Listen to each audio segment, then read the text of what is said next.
Hello friends, my name is Pradeep Pawar and I welcome you. And today we are going to start another lesson on mixture and allegation. And in this lecture, we will be going to discuss how we can solve miscellaneous questions with the help of allegation rule. ठीक है, तो अभी तक हमने जो questions किए थे वो नॉर्मल क्वेश्चंस थे एलिगेशन रूल के. अभी जो क्वेश्चंस होंगे वो पार्टनरशिप के हो सकते हैं, वो परसेंटेज के हो सकते हैं, प्रॉफिट एंड लॉस के हो सकते हैं, टाइम स्पीड एंड डिस्टेंस के हो सकते हैं. और कैसे हम ये क्वेश्चंस एलिगेशन रूल से सॉल्व कर सकते हैं वो हम इस लेसन में हम सीखने वाले हैं. तो आइए स्टार्ट करते हैं आज के पहले क्वेश्चन के साथ. First question says that a man has 90 pens. एक आदमी है, उसके पास 90 पेन्स है और उसका वो कुछ part some sells at a profit of 15% and the rest he sells at a profit of 9%, and on the whole transaction he gets a profit of 11%. So how many pens did he sell at 9% profit? 9% पे कितनी pens को cell किया है. ठीक है, तो आइए देखते हैं इस क्वेश्चन को हम कैसे सॉल्व कर सकते हैं. टोटल पेन आपको गिवन है, टोटल पेन है 90.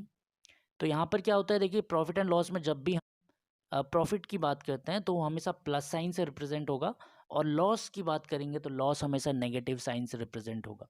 तो here on part of some pens he sold at 15% profit, so उसको मैंने +15 लिख दिया. And rest part he sold at 9% profit, तो उसको +9 लिख लिया.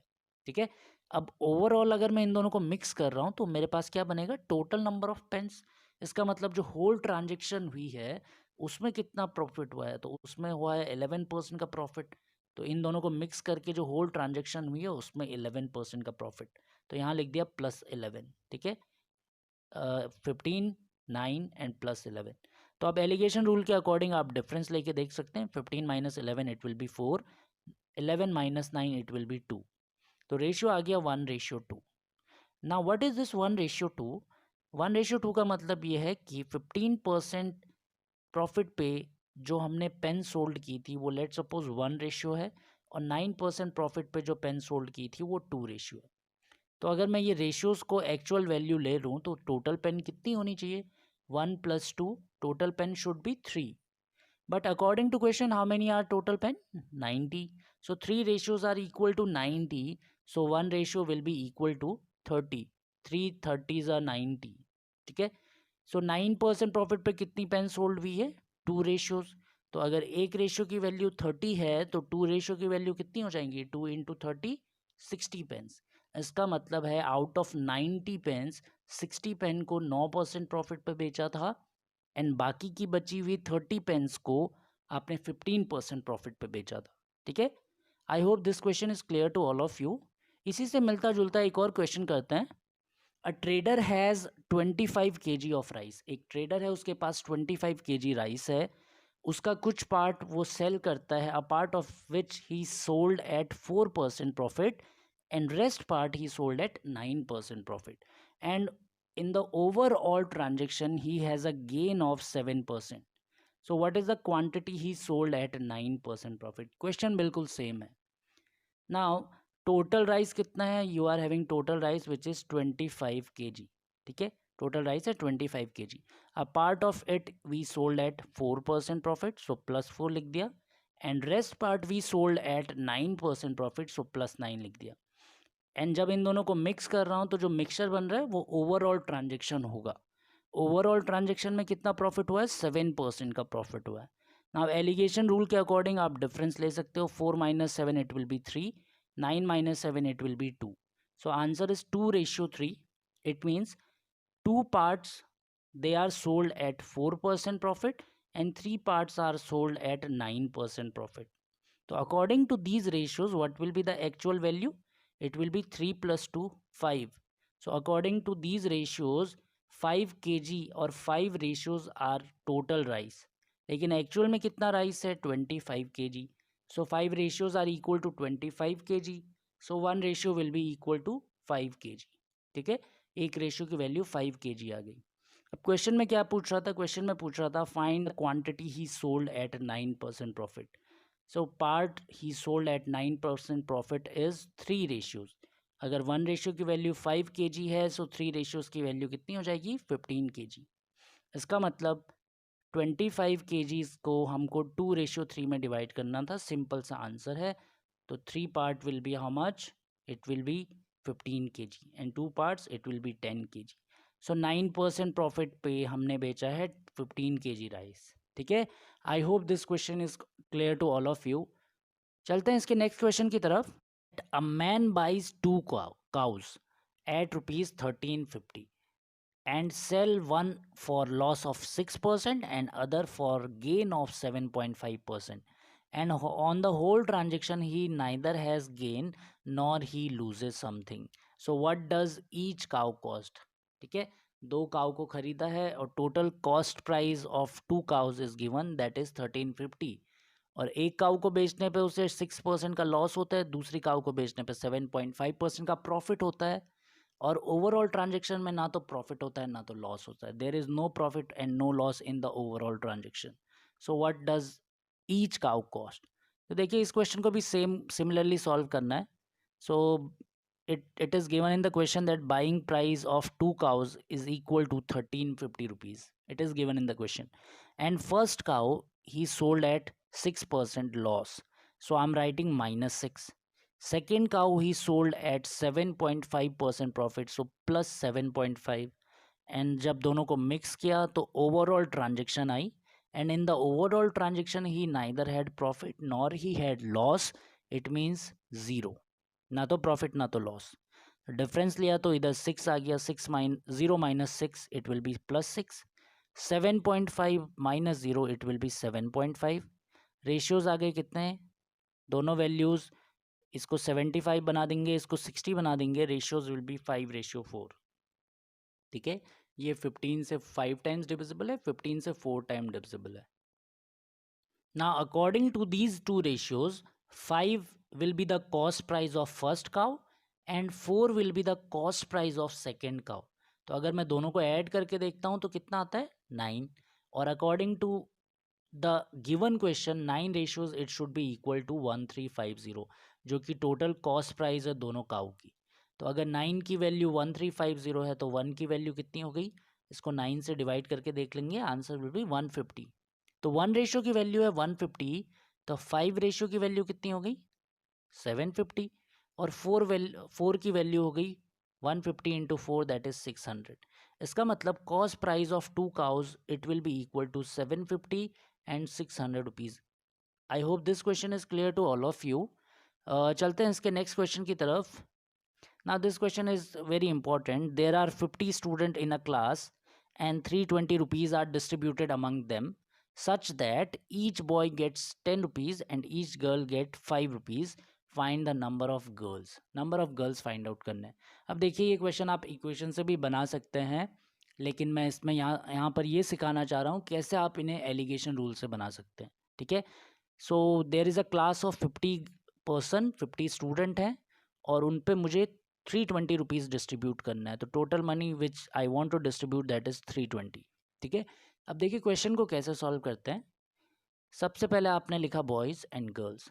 लेट सपोज 50 के 50 स्टूडेंट अगर बॉयज़ होते, all 50 students are boys and each boy gets how much rupees, 10 rupees. तो उस केस में टोटल मनी कितना होना चाहिए था, 500, because 50 into 10 it will B 500। ठीक है, second case, let's suppose all the 50 students are girls. In that case, each girl get 5 rupees. So if there are 50 girls, they will get how much, 250 rupees. 50 into 5 it will be 250. लेकिन actual money कितना है, neither it is 500 nor it is 250, it is a mixture of these two, because जो हमारे पास total student हैं वो भी mixture है boys and girls का।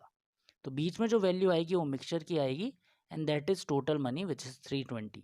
ठीक है, अब आप डिफरेंस ले सकते हो, 500 minus 320 it will B 180 and 320 minus 250 it will B 70 over here, straight line में डिफरेंस ऐसे में। ठीक है, तो रेशियो आ गया 70:180 which is 7:18। It means number of boys it will be in 7 ratio, number of girls it will be in 18 ratio.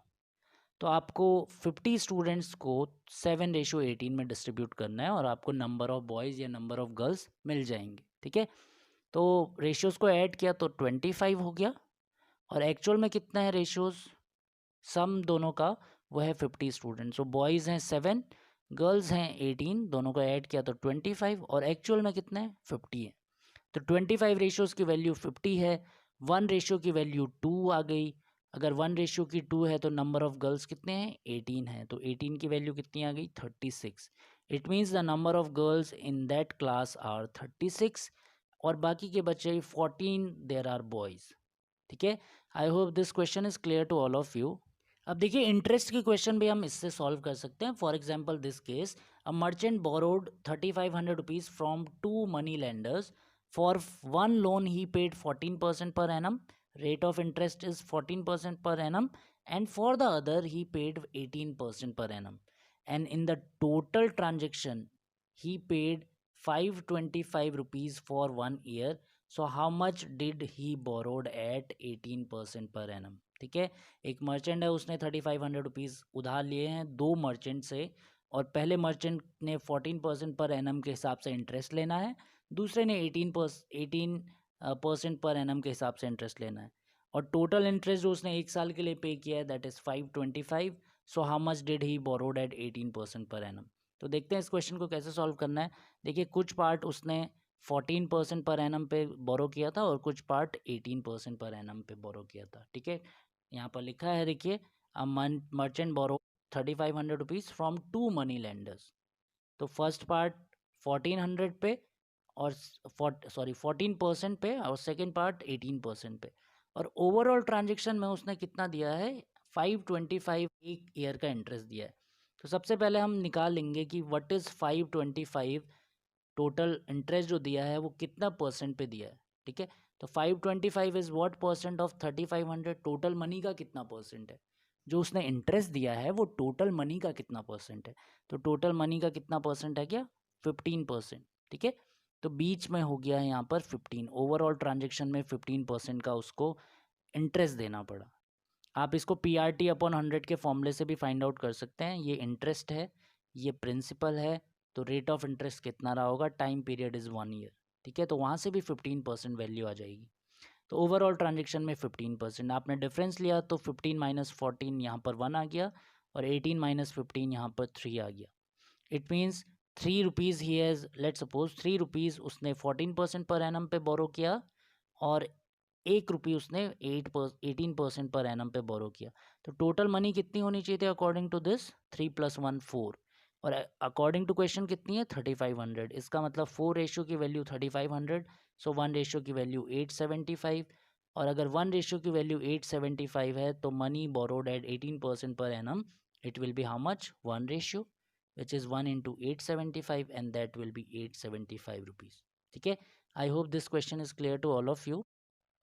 चलते हैं इसके लास्ट क्वेश्चन की तरफ। Man travelled 80 kilometre distance in 7 hours and some part on foot with 8 kilometre per hour and rest part on cycle with 16 kilometre per hour. Find the distance covered by cycle. तो ये TSD का question है, और TSD में आपको सबसे पहले एक रूल देखना पड़ेगा। जब भी हम TSD एलिगेशंस में लगाते हैं तो आपको ये रूल याद रखना है। अगर मैं यहाँ स्पीड स्पीड और स्पीड लिखता हूँ तो मुझे जो रेशियोज़ मिलते हैं वो टाइम के मिलते हैं। ठीक है, अगर मैं डिस्टेंस डिस्टेंस एंड डिस्टेंस लिखता हूँ तो जो रेशियोज़ मिलते हैं वो भी टाइम के मिलते हैं, और अगर मैं टाइम टाइम एंड टाइम लिखता हूँ जो रेशियोज़ मिलते हैं वो डिस्टेंस के मिलते हैं। ठीक है, अगर आप इसको याद रखना चाहते हैं तो उसका एक फॉर्मूला होता है STD। स्पीड लिखेंगे तो टाइम मिलेगा, टाइम लिखेंगे तो डिस्टेंस मिलेगा, और डिस्टेंस लिखेंगे तो रिवर्स फिर से टाइम मिलेगा। तो ये मैंने यहाँ पर समझाया भी है, और रूल आप याद रख सकते हैं STD। अब इस केस में क्या है, 80 किलोमीटर डिस्टेंस आपने 7 आवर्स में ट्रेवल किया, तो टोटल डिस्टेंस है 80 किलोमीटर, टोटल टाइम टेकन है 7 आवर्स। तो मैं क्या करता हूँ, मुझे डिस्टेंस फाइंड आउट करनी है कि find the distance covered by cycle. तो डिस्टेंस का रेशियो मुझे चाहिए है, तो मैं टाइम का रेशियो लिख लूँगा। तो लेट सपोज पूरी की पूरी डिस्टेंस अगर वो फुट पे ट्रेवल करता, तो फुट पे स्पीड है उसकी कितनी 16 किलोमीटर 8 किलोमीटर पर आवर, और 80 किलोमीटर डिस्टेंस है तो 10 आवर्स लगते। सिमिलरली बाईसाइकिल पे अगर चलता तो 16 किलोमीटर पर आवर स्पीड से 80 किलोमीटर चलने में 5 आवर्स लगते, लेकिन ओवरऑल लगे हैं 7 आवर्स। डिफरेंस लिया तो 2:3 आ गया। इसका मतलब 80 किलोमीटर को आपको 2:3 में डिवाइड करना है, तो बाईसाइकिल की डिस्टेंस आ जाएगी 3 ratio, that will be 48 kilometre. ठीक है, I hope this is clear to all of you. अभी इतना ही रखते हैं, थैंक यू सो मच।